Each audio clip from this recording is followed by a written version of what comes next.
Hi, my name is Daniel Kirkendall. I'm the Associate Minister at Forsythe Church of Christ, and I'm glad you're here. I'd like to bring you a word of encouragement.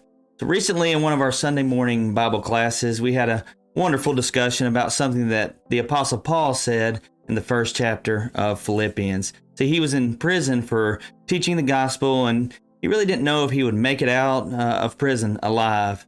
He tells the church in Philippi, a church that he loved very dearly, that because of their prayers and the provision of the Spirit of Jesus, that whatever happens to him will be considered his deliverance, and whether he lives or dies, Christ will be exalted.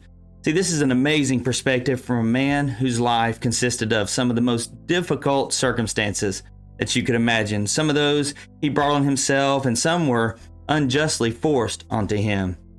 It's easy to see how he could have been spiteful or angry, anxious, resentful, vengeful, and bitter. Many of us could easily see how those responses would have been reasonable. However, Paul was a man of the gospel. He knew that his life had meaning and that his soul had eternal life. The Spirit of Jesus empowered him and equipped him to handle his situation and his circumstances. This perspective made it so that in his mistreatment, his imprisonment, even his death, that Christ would be exalted. He even says that in the chapter that for him to live is Christ and to die is gain. How is that perspective possible? How could someone think like that? Have a genuinely positive attitude when faced with the worst and most dire of circumstances? I think that's a question that we should all consider, since we know that our own circumstances and our own situations will not always be perfect or ideal. This man was fully open to the Spirit of Jesus coming alive through his outward expressions, his attitude, and the way that he treated people, and the way that he reacted to life's best and worst moments.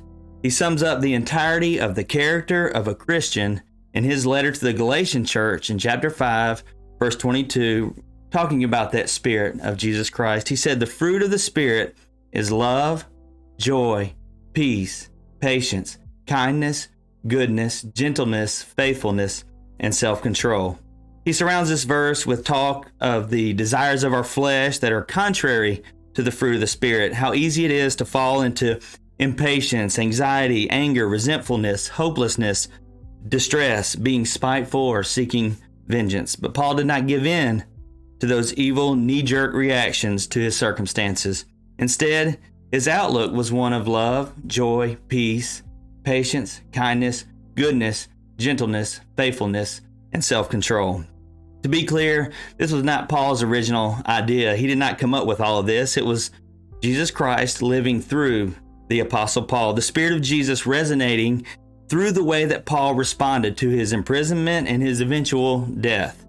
He says earlier in this chapter that he has been crucified with Christ, yet he's still alive, but it is Christ that lives through him.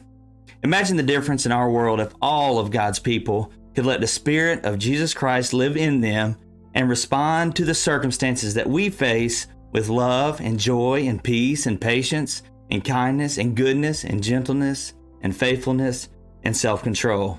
If there's something in that checklist that's missing from your life, it may be time to examine your heart instead of your environment. From Forsythe Church of Christ, I hope that this has been a word of encouragement.